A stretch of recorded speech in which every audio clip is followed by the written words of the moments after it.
जोहार दोस्तों, स्वागत है आप लोग का अपना चैनल अजीत का मैथ में। उम्मीद करते हैं सब अपने अपने लाइफ में मस्त होंगे, सबका पढ़ाई अच्छा से चल रहा होगा। तो चलिए आज का एक नया प्रैक्टिस सेट लेके आप लोग बीच आ चुका हूँ। Practice set number 2। उम्मीद करते हैं प्रैक्टिस सेट नंबर 1 आप लोग सभी लोग देख चुके होंगे। अगर नहीं देखे होंगे तो जाकर जरूर देखें, बहुत कुछ सीखने को मिलेगा। तो ज़्यादा नहीं बात करते हुए सीधे क्वेश्चन पे चलते हैं। आज का क्वेश्चन नंबर 1 क्या है? 1 है, यदि अरुण के वेतन में 50% की कमी की जाती है और बाद में 50% की वृद्धि की जाती है तो उसे कितने प्रतिशत की हानि हुई? क्या बोल रहा है? अरुण के वेतन में कितना था पहले बता दें। हम मान के चलते 100 रुपया पहले वेतन था उसका, ठीक है। 50% की कमी की जाती, इसमें से 50% कमी कर दिए गए। 50% कमी करेंगे तो कितना हो जाएगा? 100 का 50% कम कम कर देंगे मतलब 50 रुपया हो गया। बोल रहा है और बाद में 50% की वृद्धि की जाती, इसका फिर बाद में 50% की वृद्धि की दी जाती। पहले कम किया है, फिर बाद में 50% बढ़ा दिया गया है। तो इसका 50 का 50% कितना होगा? 50 का 50 मतलब इसका आधा मतलब 25 रुपया। 25 रुपया बढ़ा देंगे मतलब 75 रुपया हो गया। 50 का 50% बढ़ा दिए, 75 रुपया हो गया। तो और उसके बाद क्या बोल रहा है? तो उसे कितने प्रतिशत की हानि हुई? तो यहाँ से लेकर कितना प्रतिशत की हानि हुई हमको पूछा गया। 100 था, बाद में उसका 75 रुपया आ गया, तो कितना प्रतिशत की हानि हुई? 25 रुपया की हानि हुई। किस में? 100 में इंटू 100 मतलब कितना? 25% की हानि हुई। ठीक है, अब देखिए ये रेगुलर चेन लगा हुआ, ये फर्स्ट मेथड तो ये हो गया। अगर बेसिक से बनाइएगा तो, अगर डायरेक्ट बनाइएगा तो क्या है? 50% इसमें चेन लगा हुआ का 50% पहले घटा, फिर 50% पहले बढ़ा। इसको लिख सकते हैं, पहले 50% कम हुआ, फिर 50% बढ़ गया, plus minus plus equal to minus 50 into 50 by दोनों ऐड कर दीजिए 100। 1 1 1 0 1 0 कितना होगा? 25 हो गया। यहाँ कितना हो गया? ये खत्म हो गया। क्या हो गया? 25% की क्या हुआ? माइनस में आ रहा है, 25% की कमी हो गया। मतलब इस तरह भी बना सकते हैं, ऐसे भी बना सकते हैं। आप लोग को जो मेथड अच्छा लगे वो बना सकते हैं। उम्मीद करते हैं समझ में आ गया होगा। तो चलते हैं आज का नेक्स्ट वीडियो पॉज करके पहले आप लोग खुद से एक बार प्रैक्टिस कीजिए, खुद से बनाने की कोशिश कीजिए। और नहीं बनेगा तो फिर लास्ट में वीडियो देख के बना लीजिएगा। इसलिए आप लोग बनाने की कोशिश जरूर कीजिएगा। चलते हैं आज का क्वेश्चन नंबर 2। क्या बोला है? यदि एक हानि विक्रय मूल्य का 1/8 है तो वास्तविक हानि प्रतिशत क्या है? क्या बोल रहा है? हाँ, एक हानि लॉस जो है विक्रय मूल्य मतलब एसपी का 1/8 है, तो वास्तविक हानि प्रतिशत ज्ञात करने बोल रहा है। तो एसपी को इधर ले आता है, loss by SP equal to कितना होगा? 1/8। 1/8 हो गया, मीन्स 8 रुपया में हम जब बेचते हैं तो 1 रुपया का लॉस हुआ। लॉस है ना, लॉस 1 रुपया हो रहा है, एसपी 8 रुपया है। इसका मतलब हो गया कि 8 रुपया में जब हम किसी सामान को जब बेचने गए हैं तो 1 रुपया का हमको लॉस हो गया। मतलब हम सीपी खरीदे कितना में थे? खरीदे होंगे 9 रुपया में, तब ने 8 रुपये में बेचने गए तो 1 रुपया लॉस हुआ। हो गया सीपी हो गया 9 रुपया और एसपी हो गया 8 रुपया। तो बोला हानि प्रतिशत ज्ञात करना बोला था। हानि प्रतिशत क्या होगा? लॉस प्रतिशत अगर निकालेंगे, वास्तविक हानि प्रतिशत, हानि कितना है? 1 रुपया। किसके रिस्पेक्ट में निकलता है? सीपी की रिस्पेक्ट में इंटू 100 कितना हो गया? 100/9% हो गया। उम्मीद करते समझ में आ गया होगा। बस क्वेश्चन जो बोला जाता है बस क्वेश्चन के अनुसार बनाने की कोशिश कीजिए। क्या बोला? एक हानि लिख लिया, हानि विक्रय मूल्य का 1/8 है। एक हानि जो है विक्रय मूल्य का मतलब एसपी का 1/8 है। बस एसपी को इधर कर दिया, 1/8 हो गया। 8 हो गया एसपी, 1 रुपया लॉस हुआ तो सीपी निकल गया 9, एसपी निकल गया 8। लॉस प्रतिशत निकालनी है। उम्मीद करते समझ गए होंगे आप लोग। तो चलते हैं नेक्स्ट क्वेश्चन आज का, क्वेश्चन नंबर 3। बोला है 8% वार्षिक दर से 21 माह में 6,000 रुपये पर कितना साधारण ब्याज प्राप्त होगा। साधारण ब्याज क्या होता है फॉर्मूला, PRT इंटू 100, यही होता है। तो क्या है, प्रिंसिपल मेरे पास है 6,000 रुपया, रेट है मेरे पास 8 और टाइम है 21 माह 21 माह है, ठीक है, वार्षिक है, इसलिए इसको हम पहले वार्षिक में चेंज करेंगे, कितना वर्ष होगा। 21 माह को वर्ष में चेंज करने के लिए क्या होगा, 12 से डिवाइड करेंगे, 12 से डिवाइड करें 3 सती 21, 3 चौक 12, मतलब कितना हो जाएगा 7/4, 7/4 लिख सकते हैं। या यहाँ इसको क्या कर सकते हैं, देखिए 7/4 मान ईयर लिख सकते हैं, वर्ष। तो PRT इसको 12 से डिवाइड किए इंटू 100, यही हो गया।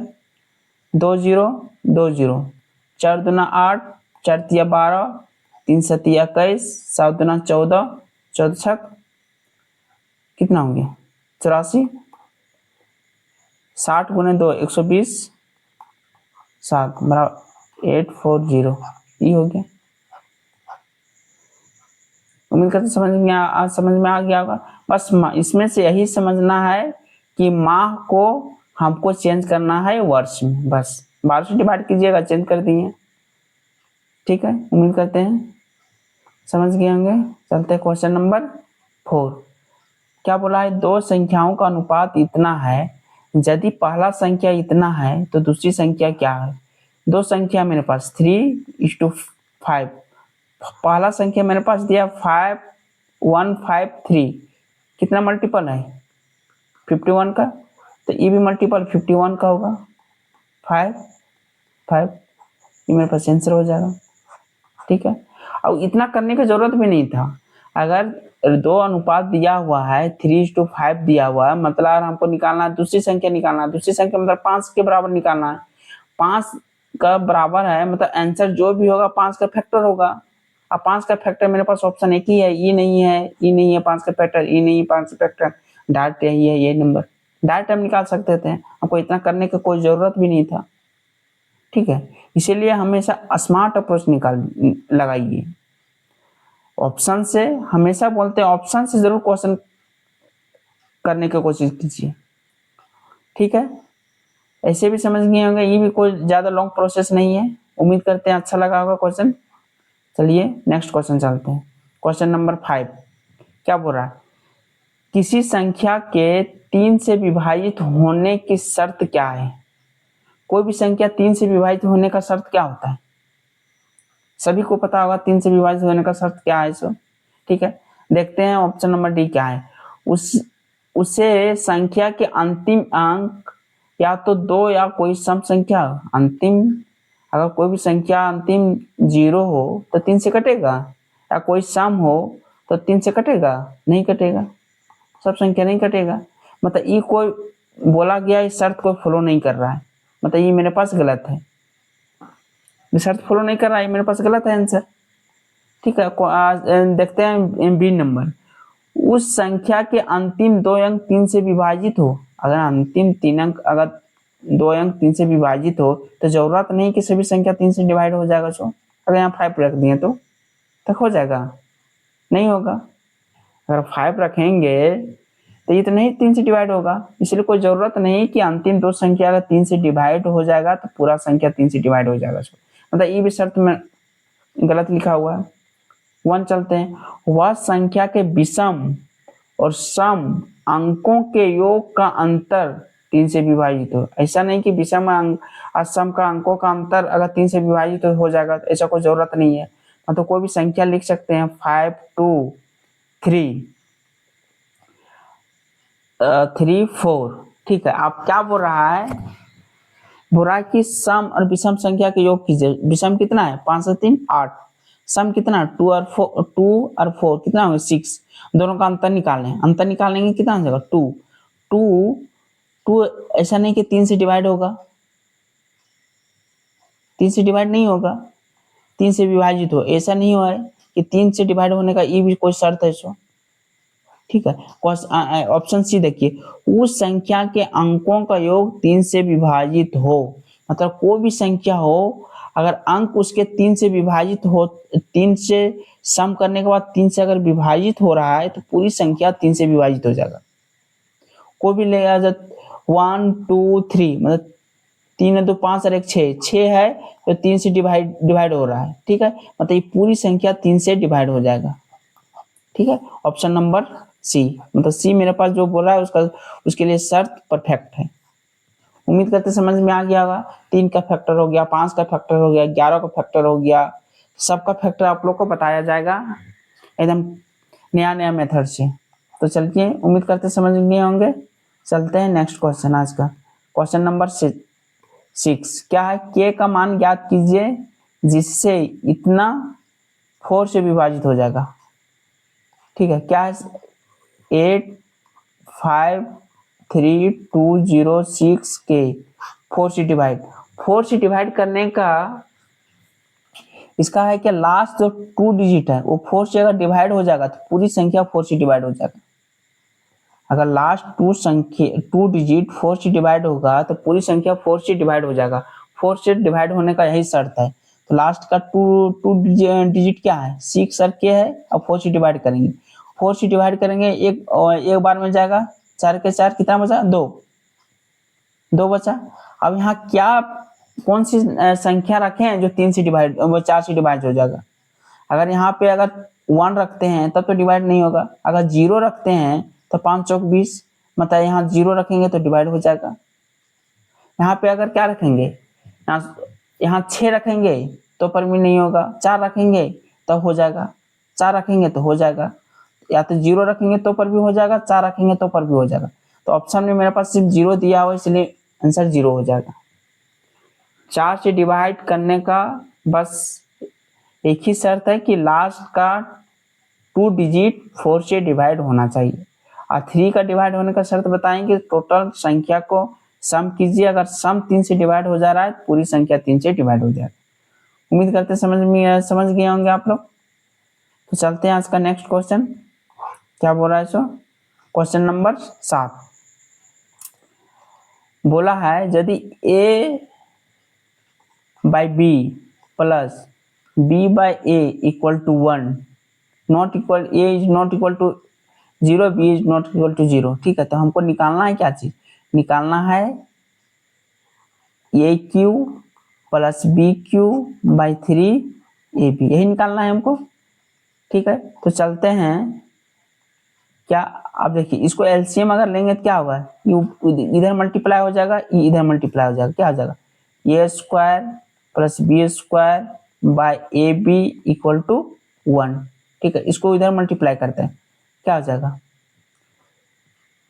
ए square plus B square equal to A B को अब इधर ले आते हैं, A square plus B square minus A B equal to 0, यही होगा, ठीक है।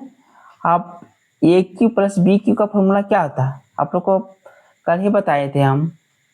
ए क्यू प्लस बी का फॉर्मूला होता है क्या, A plus B into A square plus B square minus A B, यही होता है, बाय 3ab, नीचे 3ab लिख दिए, इसका फॉर्मूला सेम कर दिए, हम लोग को बताए थे ना। A cube plus B cube का फॉर्मूला होता है A plus B into A square plus B square minus A B, और होता है ए माइनस बी का होल क्यू होता है A minus B into A square plus B square plus A B, ये होता है, सेम कर दिया। अब देखिए इतना इक्वल टू क्या दिया हुआ है मेरे पास, इतना इक्वल टू दिया हुआ है मेरे पास 0, मतलब ये मेरे पास अगर पूरा 0 हो गया तो ऑल ओवर टोटल 0 हो गया। अगर ई मेरे पास 0 हो गया तो 0 से किसी से डिवाइड करें 0 ही होगा, ऑप्शन नंबर सी हो गया। उम्मीद करते समझ गए होंगे आप लोग, ठीक है। ये 2 फॉर्मूला आप लोग दिमाग में जरूर रखिएगा। तो चलते हैं नेक्स्ट क्वेश्चन आज का, क्वेश्चन नंबर 8, ठीक है। देखिए क्या है सुन, इसमें है x plus 1/x equal to 3, हमको निकालना है x के पावर 7 प्लस 1/x के पावर 7, इसी का वैल्यू हमको फाइंड आउट करना है, ठीक है। अब हम आप लोग को बताए थे फॉर्मूला था, अब देखिए X plus one by X equal to अगर पी रहेगा तो X square plus one by X square हो जाएगा पी स्क्वायर माइनस टू। ठीक है, और X X plus one by X equal to P है तो हो जाएगा X cube plus one by X cube equal to क्या होगा, एक्स की प्लस एक्स क्यूब होता है ए क्यूब माइनस पी हो जाएगा, P minus P minus three P, यही होता है। ठीक है, तो अपने इसको हमको 7 में पहुंचने के लिए हमको क्या करना पड़ेगा, हमको इसको मल्टीप्लाई करना पड़ेगा। देखिए तो एक्स के power 4 plus one by x के पावर 4, 4 को हमको 3 से मल्टीप्लाई करेंगे, ऐड करेंगे तब ना 7 होगा। एक्स के power 3 plus one by x के पावर 3, इसको जोड़ेंगे 4 और 3 तब 7 होगा पावर। इसमें माइनस करना पड़ेगा हमको x plus one by x, इसको माइनस करेंगे तो मेरे पास x के power 7 plus one by x के पावर 7 प्राप्त हो जाएगा। तो चलिए ठीक है, x के पावर 4 प्लस प्लस इसका पहले हमको वैल्यू निकालने का, हमको पहले आप है कि इसका वैल्यू हमको निकालना है। ठीक है, इसका वैल्यू पहले निकालना है, फिर इसका वैल्यू निकालना पड़ेगा। ये तो मेरे पास वैल्यू दिया हुआ है। ठीक है, तो एक्स के पावर 4 तक जाते हैं, इसको अगर स्क्वायर करेंगे एक्स के पावर 2 वन बाय एक्स के पावर 2 तो क्या होगा पी स्क्वायर मतलब 3 का स्क्वायर माइनस 2, यही हो जाएगा। मतलब कितना जाएगा 3 3 9 में 2 गया 7। ठीक है, स्क्वायर बराबर इतना हो गया। आप निकालना है एक्स के power 4 plus one by x के पावर 4, मतलब इसको फिर होल स्क्वायर कर देंगे तो क्या होगा, इसको करेंगे तो 7 का स्क्वायर माइनस 2 इक्वल टू 7 7 49, 49 में तो चल गया तो 47 हो गया एक्स के power 4 plus one by x के पावर 4। ये मेरे पास हो गया, आ गया, ये मेरे पास आ गया। अब एक्स के पावर 3 वन बाय एक्स के पावर 3 निकालना है, इसका बराबर ये बताए थे फॉर्मूला, तो क्या हो जाएगा यहाँ पे एक्स के power 3 plus one by x के पावर 3 इक्वल टू हो जाता है पी क्यू, पी क्यू मतलब 3 का क्यू माइनस माइनस हो जाएगा कितना 3 पी, पी कितना है 3 है, 3 3 9 27, 27 में कितना 9 चल गया, कितना बच गया 18 बच गया। X Q plus one by x की इक्वल टू 18 हो गया। इसका वैल्यू निकल गया 47, इसका निकल गया 18, और मैंने पास इसका ऑलरेडी वैल्यू दिया हुआ 3, ये दिया हुआ 3। अब देखिए इसका कैलकुलेशन करने की कोई ज़रूरत अब नहीं है। अब देखिए क्योंकि ऑप्शन में सबका यूनिट डिजिट 2 का सेम है। ठीक है, उसके बाद सबका अलग है। तो देखिए 8 सतह 56, 6 होगा, यूनिट डिजिट 6 होगा, 6 में लास्ट में 3 माइनस करेंगे तो जब भी होगा लास्ट में 3 वाला ऑप्शन होगा, 3 वाला ऑप्शन एक ही है, इसलिए मेरे पास यही आंसर हो गया। उम्मीद करते समझ गए होंगे आप लोग, समझ गए ना इसको, बस इसको कुछ करना नहीं है, बस इसी को यही करना है। बस हमेशा देखिए कि ऑप्शन से जब मेरे पास बन रहा है तो उतना कैलकुलेशन करने की क्या जरूरत है। ऑप्शन से जब नहीं बनेगा तो चलिए ठीक है हम कैलकुलेशन कर लेंगे, ऑप्शन से जब बन जा रहा है तो उतना करने की कोई जरूरत नहीं था। अगर वैसे मल्टीप्लाई करना चाहिएगा तो कर सकते हैं। इसको 47 18 को अगर मल्टीप्लाई कीजिएगा तो ये कितना 8 से 56 के 6 बाकी 5 8 चौक 32, 32 से 5 37, 7 इधर हो जाएगा 4 6 4 8, इसमें हमको माइनस करना है कितना 3 माइनस करना है 8 4 3, यह आ जाएगा आंसर। उम्मीद करते समझ गए होंगे। चलिए नेक्स्ट क्वेश्चन, आज का क्वेश्चन नंबर 9 क्या बोल रहा है। अब देखिए कितना अच्छा क्वेश्चन है, इसको बनाने का बहुत सारा है लेकिन एकदम सबसे अच्छा हम शॉर्ट मेथड आपको बताते हैं। इस सबको फॉर्मूला पता होगा कि sine square A plus cos square A equal to 1, ये हर किसी को पता होगा फॉर्मूला, ऐसा नहीं कि कोई स्टूडेंट होगा जिसको ये पता नहीं होगा। ठीक है, तो यहां से चलते हैं, इसको हम देखिए इसको क्या लिख सकते हैं, ध्यान दीजिए तो देखिए हम क्या लिख रहे हैं इसको 3 sign A plus 4 cos A, हम 5 को इधर ले आते हैं, अगर इधर ले आएंगे सब तरफ 5 डिवाइड करते हैं, यहाँ भी 5/5 डिवाइड करते हैं, यहाँ भी 5 कर देते हैं, यहाँ भी 5 कर देते हैं, क्योंकि हमको यहाँ 1 लाना है। ठीक है, यहाँ हो गया 1 हो गया, क्या हो गया यहाँ से 3/5 sine A plus 4/5 cos A equal to 1। ठीक है, 1 हो गया। अब देखिए, अब इसको 1 करने के लिए यहाँ हमको कॉस स्क्वायर चाहिए था। कॉस स्क्वायर मेरे पास एक कॉस है, एक कॉस मेरे पास घट रहा है। अगर इसको कॉस मान लेंगे, अगर कॉस ए इसको मान लेंगे तो cos into cos, cos square हो गया। इसको हम साइन मान लेंगे, साइन ले लेंगे तो क्या होगा, साइन इंटू साइन क्या है, साइन स्क्वायर ए प्लस यहाँ cos square A equal to 1 हो जाएगा। मतलब ये फॉर्मूला मेरा सेटिस्फाइड हो गया। मतलब यहाँ से हमको पता चल गया कि साइन इक्वल टू वैल्यू क्या हो गया, साइन इक्वल टू वैल्यू हो गया 3/5 और यहाँ कॉस इक्वल टू वैल्यू हो गया मेरे पास कॉस इक्वल टू 4/5। हमको निकालना है क्या, हमको यहाँ निकालना है 10, लिख लीजिए 10 ये निकालना है। तो 10 ये इक्वल टू क्या हो जाएगा, 10 ये अगर निकालना है हमको, 10 ये इक्वल टू क्या होता है P/B। P मेरे पास 3 है, B मेरे पास 4 है, यही मेरे पास आंसर हो जाए 3/4 होगा आंसर। समझ गए आप लोग, उम्मीद करते हैं। ठीक है, चलते हैं तो आज का नेक्स्ट क्वेश्चन, क्वेश्चन नंबर 10 क्या बोल रहा है, यदि एक त्रिभुज के कोण इतना डिग्री है, फिर इतना डिग्री है, तो 2x का मान। त्रिभुज का हमको ये बताइए, त्रिभुज के तीनों कोणों का योग कितना होता है, तीनों कोणों का योग 180 होता है, ये सभी को पता होगा। तो तीनों कोण मेरे पास दिया हुआ है x-46 plus x plus 96 plus 8x equal to लिख सकते हैं 180 डिग्री। ठीक है, अब सब जोड़ते हैं, 8 और 2 10x हो जाएगा, 10x हो जाएगा।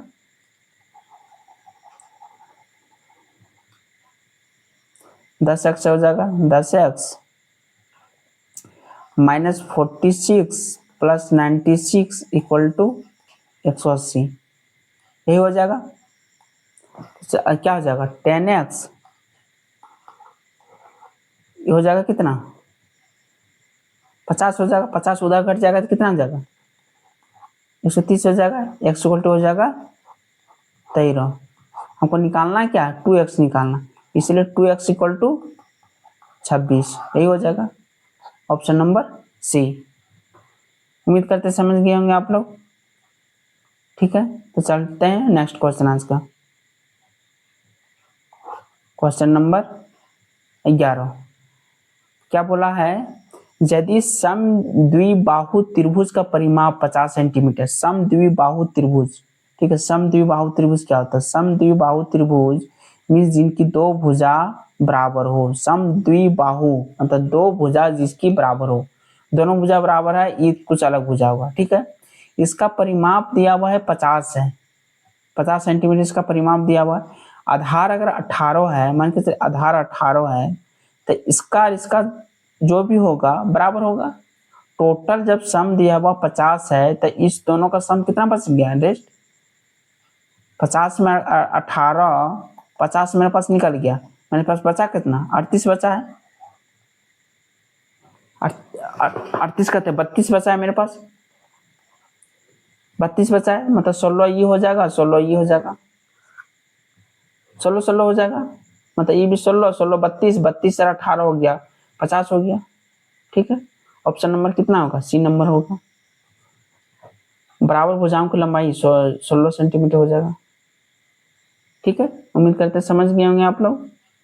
समद्विबाहु, विषम बाहु, समकोण त्रिभुज, त्रिभुज के जितना टाइप्स होता है, इसका फॉर्मूला जो होता है सारा आप लोग का जब चैप्टर पढ़ाएंगे सारा कुछ बताएंगे। ठीक है, बस आप लोग कमेंट करके जरूर बताइए कि कौन सा चैप्टर आप लोग को पहले चाहिए। ठीक है, जो सबसे ज़्यादा आप लोग का डिमांड होगा वही चैप्टर लाया जाएगा और पूरा डिटेल में बताया जाएगा, एकदम बिल्कुल फ्री पीडीएफ के साथ। पीडीएफ बोलिएगा आप लोग, एकदम हमेशा पीडीएफ भी आप लोग को प्रोवाइड कर दिया जाएगा, इसीलिए आप लोग लेकिन आप लोग मेरे वीडियो को अंतिम तक जरूर देखें, आप लोग को बहुत कुछ नया सीखने को मिलेगा। इसमें प्रैक्टिस और question, long long question short trick में कैसे सॉल्व करना है, सारा कुछ आप लोग को इस चैनल में बताया जाएगा। उम्मीद करते हैं यहाँ तक क्वेश्चन आप लोगों को कुछ प्रॉब्लम नहीं आया होगा। ठीक है, चलते हैं आज का नेक्स्ट क्वेश्चन, क्वेश्चन नंबर 12। क्या बोला है, ए और बी एक कार्य को 15 और 30 दिन में कर सकते हैं। ये जो है 15 दिन में कर सकते हैं, बी जो है 30 दिन में कर सकता है। ठीक है, वे एक साथ कार्य करना शुरू करते हैं, लेकिन ये 3 दिन के बाद कार्य छोड़ देता है। दोनों साथ में कार्य स्टार्ट किया, एलसीएम 30 हो जाएगा, 15 दुना 30 1। ठीक है, दोनों का एफिशिएंसी, ए का एफिशिएंसी हो गया 2 और बी का कार्य क्षमता हो गया 1। ठीक है, तो बोला दोनों 3 दिन तक किया, दोनों का कार्य क्षमता 2 और 1, दोनों का कार्य क्षमता कितना हो गया, 2 + 1 3 हो गया।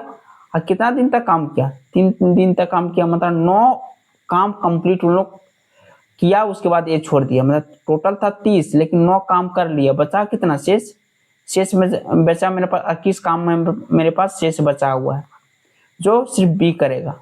बी का एफिशिएंसी कितना है 1 एफिशिएंसी से 21 काम करने में टोटल डे कितना लगेगा, 21/1 मतलब 21 दिन लग जाएगा उसको।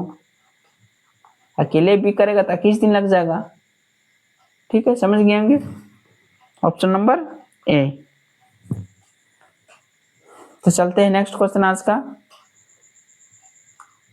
Question number 13। क्या बोल रहा है, बोल रहा है एक आदमी 24 सेकेंड में 200 मीटर दौड़ता है, तो उसकी गति क्या होगा। स्पीड बराबर क्या होता है, स्पीड बराबर डिस्टेंस बाय टाइम होता है।